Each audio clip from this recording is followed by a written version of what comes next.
You're listening to China Manufacturing Decoded from the Sofeast Group.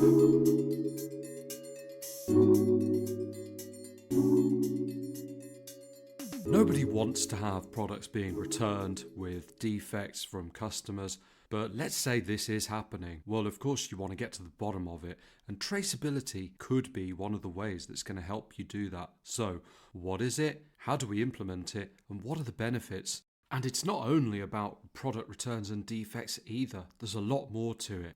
So, Renaud's going to talk us through that in today's podcast from China Manufacturing Decoded. Hello, welcome back to the podcast. Adrian here hosting, and I'm joined by Renaud this time. Hi, Renaud. Hello. Yeah, how you doing?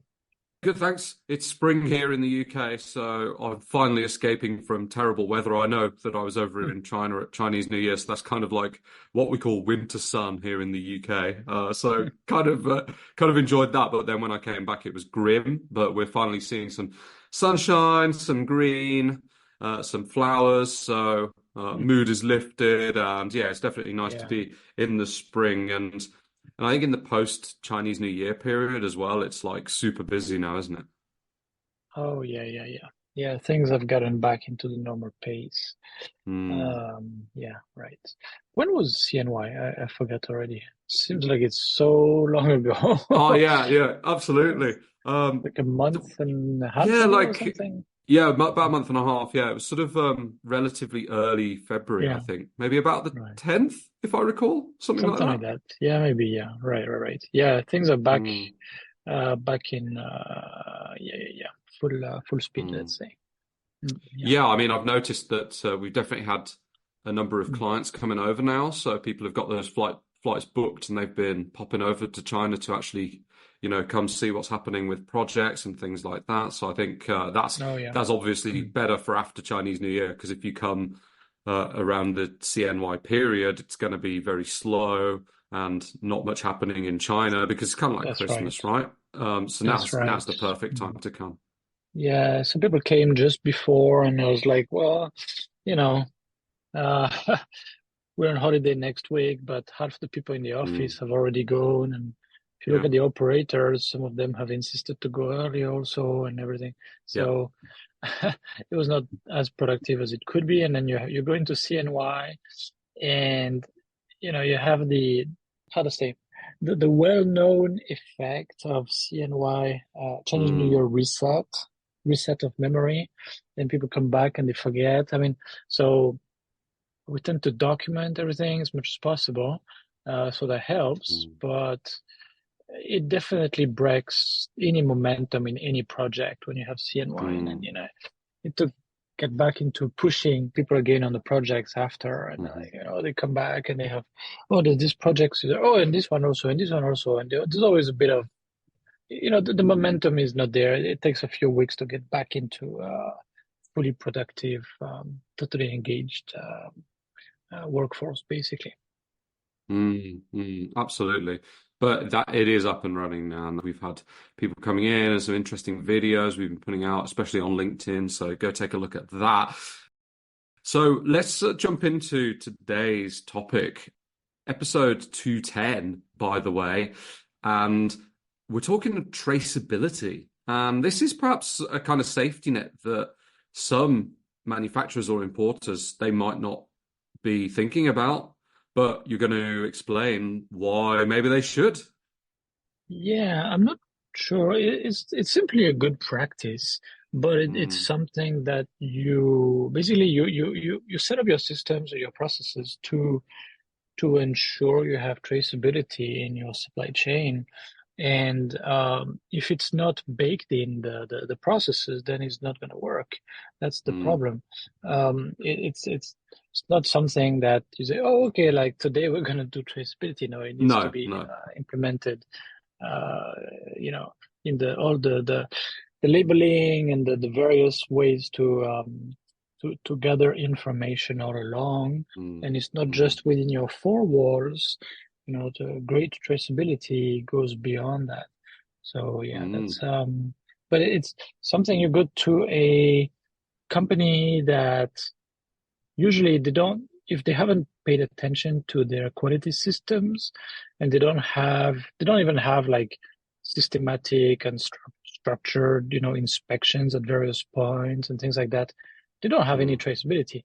Now, if they put in place, even a simple quality system, with the right reviews and inspections and validations and so on along the way, they're starting to gather some information, at least at the batch level. But if they don't think specifically of traceability, they're not going to have a great level of traceability, right? So it does take some, I'll say, intentional, application of effort, let's say. Right. Okay, well, we'll definitely come on to that in terms of what you can do yourself, and also traceability in the sort of wider supply chain and why that's important, and of course a number of reasons for these. Let's start, I guess you've started digging into it, but let's talk about the concept. Let's give a sort of broad view of why are we talking about traceability? What is it? Why would we want to do that? Right. So basically, you can see it both ways. If you pick a finished product, let's say in a factory, you pick a finished product. Can people tell you, okay, that was made, so here's the bill of material, here's the what batch number or what deliveries from suppliers came into this batch, where was it, how was it processed, and for example, if they have, I don't know, they have 10 different plastic injection molding machines, well, which one or which ones worked on that batch, and can we see the inspection reports and the delivery notes and things like that, so we know, okay, that it was made on this date and processed that way on that date, etc. Then there was this kind of inspection or verification or something on that date, and a few samples were picked for ongoing reliability testing.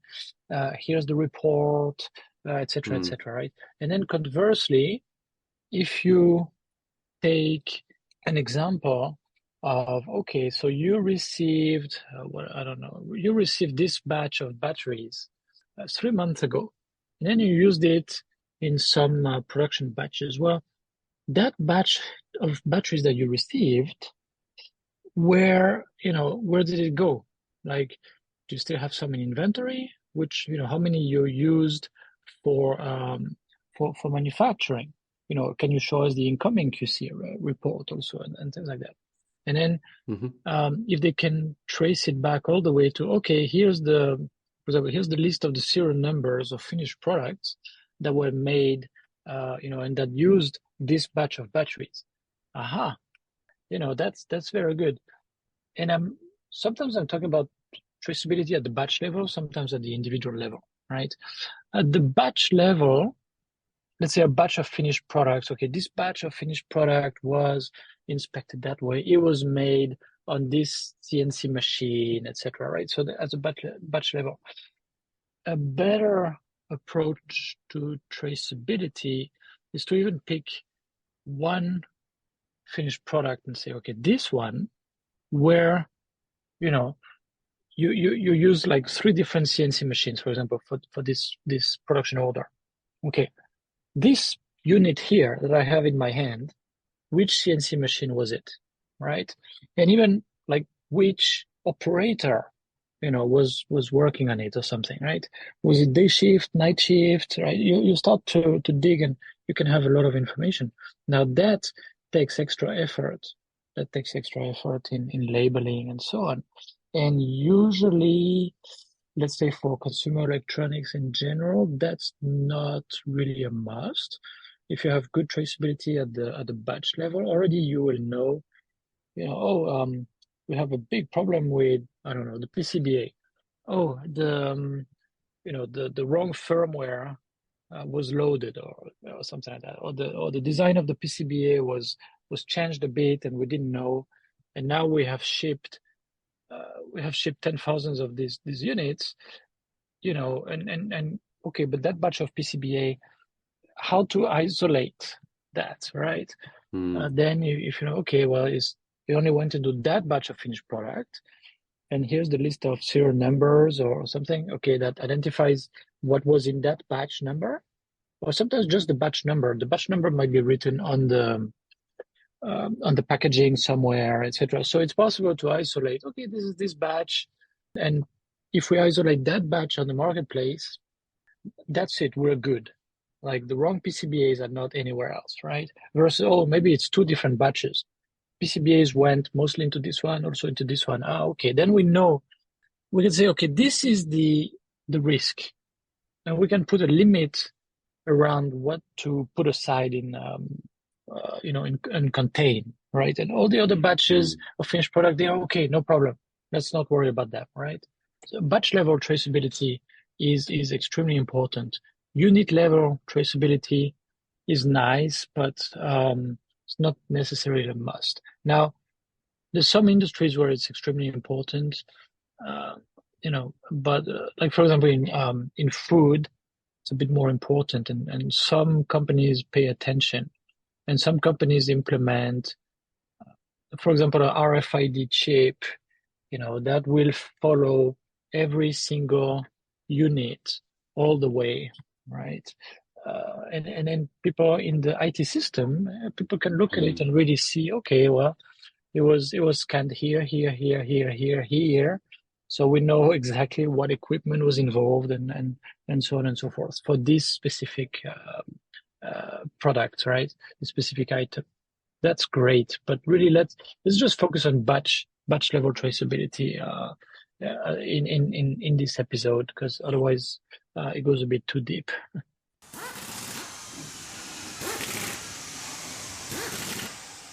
If we're going to implement a traceability initiative, what benefits can we expect from actually putting the time and effort into this? One of the main benefits I just mentioned already, right? Let's say the wrong design of PCBA, and you find out about that after you've shipped the products, for example, or after you've made the products. Well, if you have no idea which products were made with these bad PCBAs, then these bad PCBs, let's say the circuit design and so on is a bit different. Well, then you cannot put a limit and say only these batches of finished products are concerned, right? And then if it may lead to safety issues, for example, in the marketplace, well, you're going to have to do a recall. Maybe it's going to be a government mandated recall, right? After it catches fire, puts a couple of apartments on fire or something like that, or injures people. Well, and then are you going to be able to say, okay, it's just this batch, we're just going to recall this? But no, you don't have traceability. So you're going to be forced to basically recall every single unit you made and delivered to the market of that model, right? Okay. This can kill a company. This has killed companies, right? So we always tend to think of what are the highest impact types of risks, and you really don't want to be exposed to too many of these high impact risks, right? So right there, product safety and recalls and things like that. You want to know, you want to trace the various batches to the incoming batches of components, to the way these products were processed, and so on, even the way they were shipped, what was in the same shipment, etc. Because later you might analyze and find out that there's serious issues related to one of the things, and you want to be able to draw a line around, okay, this is what we need to contain, versus, oh, we have no idea. We have no idea now. What do we do, right? That's very, very important. Just for that would be it would be a must in many cases to have traceability anyway. Yeah, of course. I mean, full recall, all products, it's a disaster. So I completely understand that. Yeah. When we talk about tracing batches, then, okay, I think the listener Mm, can visualize what you mean. So not all products are made at the same time. So a batch is going to be, a product's made in a specific time and a specific number. So mm, if we're able to mm. sort of silo them per batch, yeah, that makes sense to me. Then that helps you to control what's going on and to understand if there's been an issue, exactly which products you need to focus on. So in some cases, you may be forced to do it. There may Mm, be some regulatory requirements forcing you to keep a trail, or maybe for your marketing efforts, you have to implement it. For example, if you, I don't know, like let's say McDonald's mhm. uses paper cups, and then they say, oh, if FSC is from FSC whatever certified forest, etc.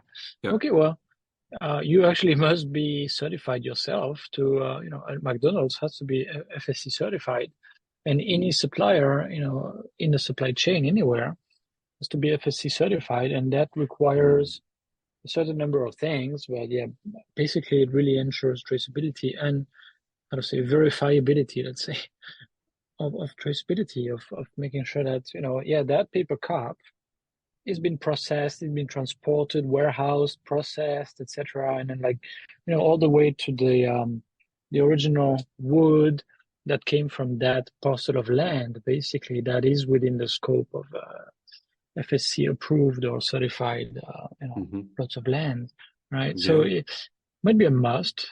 That's the first thing I would say. I assume for the medical, devices and things like that, that's probably going to be regulated as well, Oh, right? they have, Something like yeah, that, they have or specific automotive. requirements. Yeah, US FDA has very strict labeling requirements. Um, EU medical device regulation also, and they have each device must now have a what they call a UDI, whatever, device identification, um, and things. And anyway, and there are traceability requirements for sure. Automotive Mm, parts, yeah, for sure. Anyway, let's say OEM automotive parts, right? The ones that go into the vehicles as they are built. All the stuff that's sold aftermarket is a totally different animal, right? So let's not say automotive in general because there's right. everything from very good to very bad. But Okay. OEM automotive, yes. Aerospace, yes, etc. Right? And Hmm. food, pharmaceutical, yeah, of course, yeah. All of this is important, but more or less Hmm. important depending on the industry. And again, also where you sell it. The EU upcoming regulation about deforestation also forces people to be able to trace any piece of rubber, wood, whatever, bamboo, cardboard, paper, anything like this, byproduct of Hmm. wood back to the plot of land. Now that's going to be fun. I don't know how people are going to do that. In many cases, I mean, they need to source totally new supply chain in many cases. When they buy in Asia, well, good luck. Transparency is usually not great, so that's not going to work. And there's some other things like this. The battery regulation also, the upcoming battery regulation in the EU also has specific requirements. Where does the nickel, the cadmium, and other specific chemicals like this, where are they mined even, and where are they processed, right? Mm. This is going to be required, and basically they don't want it to come from sort of slave, slave labor camps in some places in West Africa, right? They don't want to encourage that, obviously, right? So Yeah. that's the first thing. It might be a must. Might be a must. I mean, if I audit a supplier and I see that they don't have the faintest idea about, what batch of components go into what finished product, That's really scary. So customers, when they audit a supplier, sometimes traceability is one of the points they cover, but again, the focus is usually more on like, is there a basic system of quality inspections that kind of makes sense? Is it Mm, recorded? And then, based on that, you already have some kind of batch level traceability. Um, Good auditors, especially good process auditors, might put the finger on a immature traceability system, but it doesn't get the importance it deserves, let's say, right? mm, And finally, it's helpful anyway internally when there's an issue to do proper root cause analysis, right? And to go back to okay, what to contain, what do we need to retest or something, or and what can we just ship to the customer? So when you have a mishap and that happens and you detect it, you might not detect it immediately. You might have been processing some products for a while. Well, and you see, oh, for example, we do the final testing of the product. Sometimes certain things can only be caught. Some issues can only be caught after the full product has been fully assembled and tested, mm, right? And then we say, oh, there's an issue, and then you do an analysis and you say, well, yeah, the battery has a serious issue, or the BMS is, something's missing there or something. Well, then you're thinking, okay, well, these ones that we tested, where did they come from? What batches of what battery supplier? And especially true if you have several suppliers. Well, first, one supplier may not have the capacity, right? But also sometimes you just double source just to keep your risks under control. You identify a component as a critical component, as you know, if this supplier, I don't know, goes out of business or drops us or something, it's going to take us a long, long time to get a new one up and running, making this customized part or something, right? So in this case, some companies double source. They have two suppliers, and then you don't just have one supplier making and then the other one waiting, because then they're going to just forget and scrap everything, and you come back to them 5 years later and you need to redevelop from scratch, right? So you mm, keep buying from the second supplier also, maybe 70% the main one, 30% the minor one, just to keep them engaged. Okay, well, which one is it, right? For example, the Samsung Note 7, was it? Yeah, I think it was Note 7. That yes, the smartphone, classic case. Yeah. yeah, that had all kinds of troubles, and the airlines Hmm. didn't want it to be on board and all kinds of things. Well, Samsung was working with two battery suppliers, and they were not making the batteries exactly the same. All right. And like the internal packing, let's say the internal protection to the battery and so on, were not done exactly the same way from what I remember, right? And then they tested it and they were like, oh, well, it's okay. And then, the issues were coming only from one, from the batteries of one of the two suppliers, right? Typical case, typical case. So it really allows you to better control your risks, basically, and do your analysis of problems faster, put the finger on the point of cause faster, so you can analyze faster, you can contain faster and more effectively, basically. So it's Mm, yeah, it's really in the interest of manufacturers, because the whole thing is, once you've put the process in place, it doesn't cost a whole lot, to keep it running. It's just about documenting the things, but it could be, yeah, it could be a barcode, or, to scan in every time it goes to a certain process. There might be like a little traveler along with the cart of materials, and when it goes, okay, now it goes to I don't know, drilling, and okay, then it goes to powder coating, and so on and so forth. And it doesn't have to be only in one facility. When you start to have some weight over some of the suppliers and subcontractors, well, you can ask them also to keep documenting things your way. and it doesn't necessarily cost much more. Again, some companies go with RFID. Well, a read-only RFID chip is very cheap. Mm, Okay, it's very inexpensive. It might be worth it. To put it there and to program it and then to read it all the way at the end and get all the information back into your database, right? So sure. mm, it's all about the maturity, let's say, the maturity of the manufacturing system.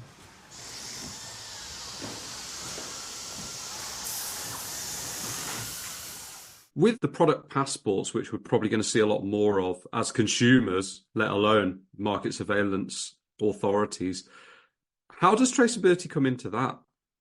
Right. So, and we're talking about the European Union regulations again.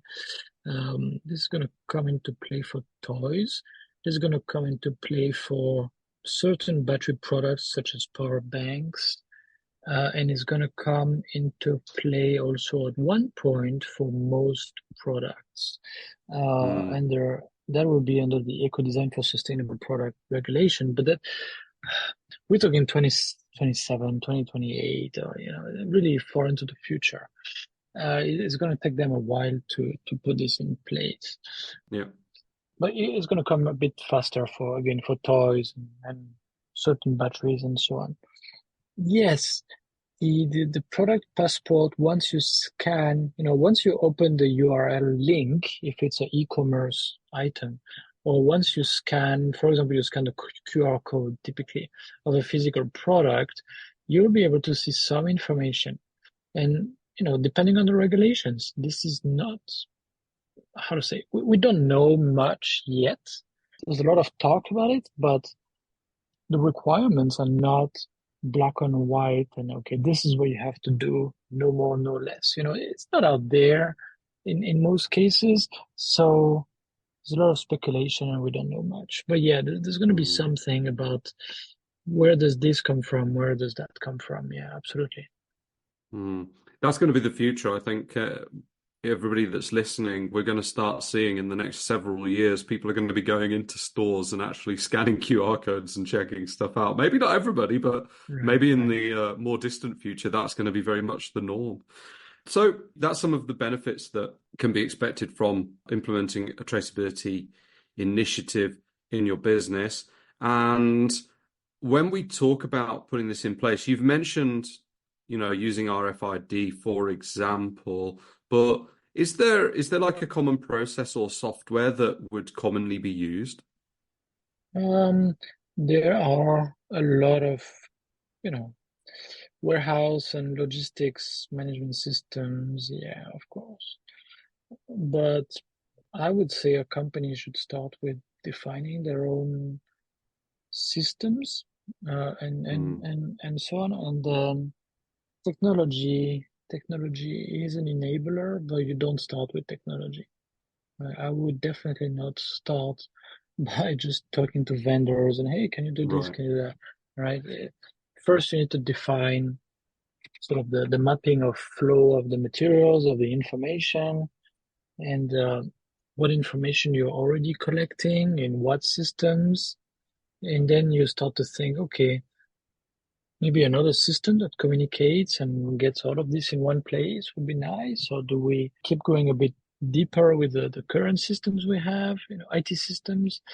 But before thinking IT systems, you think of business processes, I would say, right? Mm, And there's a lot of basic things, basic things. I mean, you're going to buy materials. Okay, well, do they come from an approved supplier list? Or do you let the purchasers buy whatever they want, right? How are the materials identified? Have you given some very specific requirements to the suppliers about how they're going to identify the materials, the components, the whatever modules, sub-assemblies, and so on that they deliver to the factory, right? Is it something that will speak to the stock in warehouse clerk? Can they input it quickly into their system? Maybe even you give them a barcode and so on, and then to print on it, and then yeah, when you do stocking, pop, you just scan the barcode. Okay, that's Mm. nice. That's where technology can help a bit, but this is really not high tech at all. Again, do you do like a mock recall from time to time? You pick a product and you say, okay, this one is bad, and we're gonna, let's see how we could find, everything that's linked all the way upstream, and so we know what to contain and what Mm. what to recall if necessary, right? And you do the test and you see basically where you lose information, where, oh, okay, we don't know about that, maybe we should know, right? And that's how little by little you improve this. And then you think, okay, how could we do that? There's some there's some inexpensive ways to do that. I mean, and again, some of them have nothing to do with the IT system.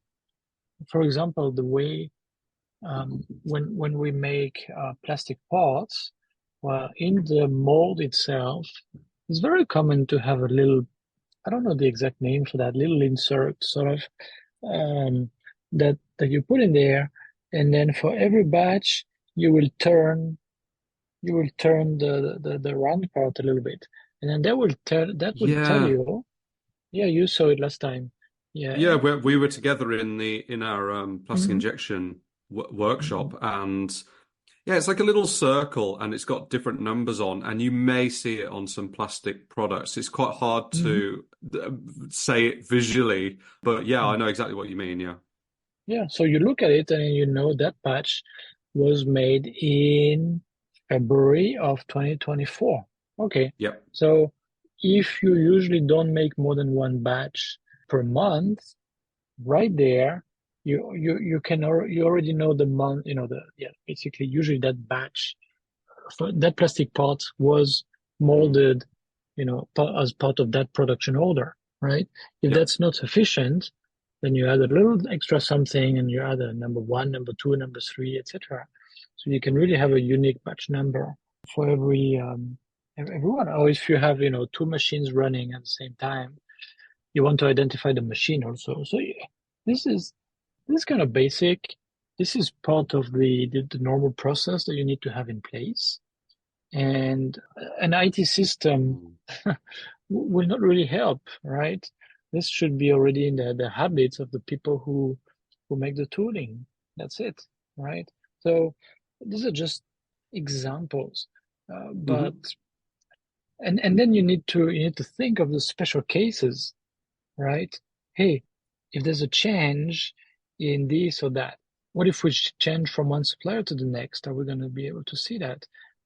What if for this production batch we are using parts that come from three different delivery batches from that supplier? Okay, well, is it properly documented? Is it clear? How many came from that delivery batch? How many from this one? How many from this one? Right? And do we have the information about each of these batches, when they were made, and at least when they were delivered, and things like that? Basic things, right? So, yeah, do you keep all that information? Do you have a unique serial number on every product, right? Can it be rewritten?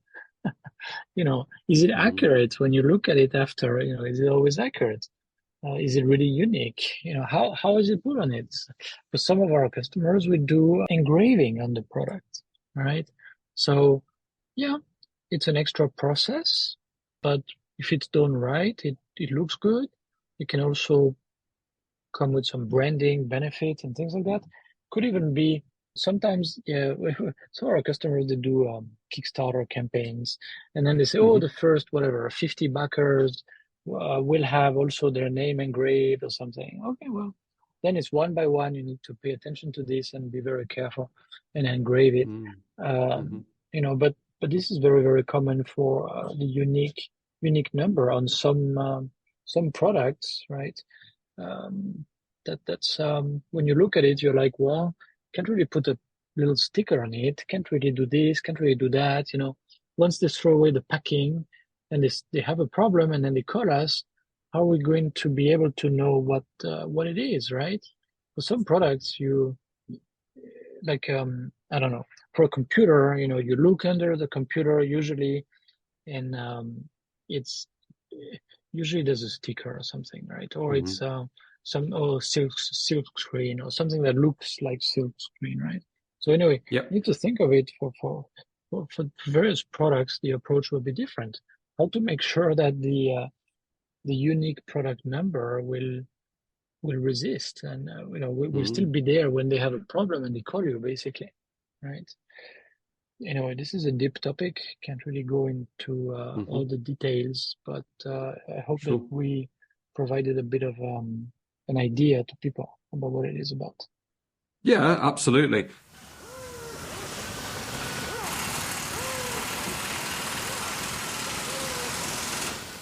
I think one final port of call before we finish will be talking about how we would actually audit a supplier's traceability. So we've gone through, what is traceability? Why are we likely to want to implement a traceability initiative in some way? Some of the ways that you can Mm. improve it, such as, Yeah. adding on unique identifying numbers that you were just talking about.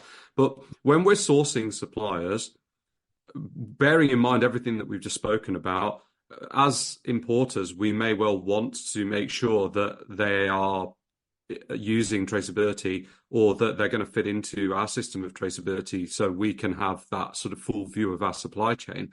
So we want to audit them. What are we likely to be looking at? As I mentioned earlier, do they have, yeah. So it depends on the kind of supplier, right? Is it going to be for critical Yeah. components or not? Are we going to buy a lot from them or not, right? So you Mm, have various levels of requirements, right? If it's just for screws, extremely standardized type of cheap product, you can't really have very specific requirement and bother them, except if you really buy millions of them, maybe. But if you buy, I don't know, displays and batteries and things like that, expensive things, motors, yeah, you want to know. And usually the most important is the quality systems, that they have something that's mm, actually, properly implemented and effective. And what is the risk? What is the risk here? mm, If the risk is low in terms of quality issues, then great. And again, if that will mean that they already have a basic traceability system. But this traceability again is not the number one thing you would look at.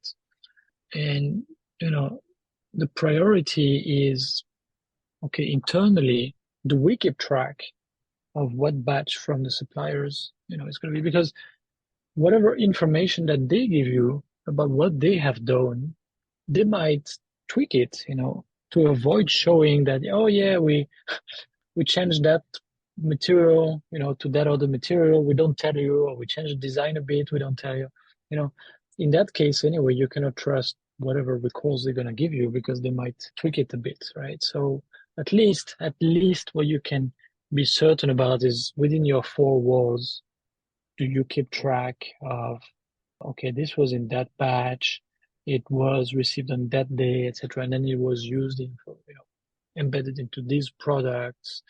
This is already very important.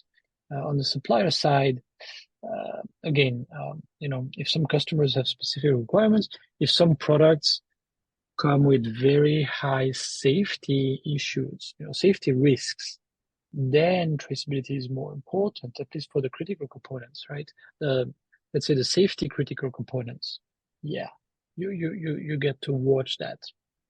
Otherwise, at one point, you need to kind of trust the suppliers, right? They have a proper quality system. They have some level of traceability. You can't be behind their back all the time.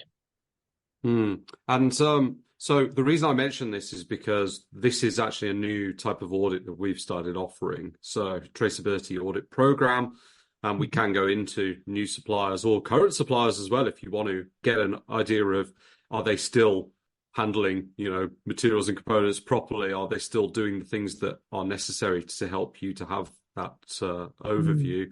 Yeah, some of Yep. our clients want us to double check, and sort of enforce. Okay, is the traceability system really in place at the supplier, right? Because again, if it's not in place and there are issues, some clients in certain industries or with, again, high safety risk type of products might be at risk of enormous recalls.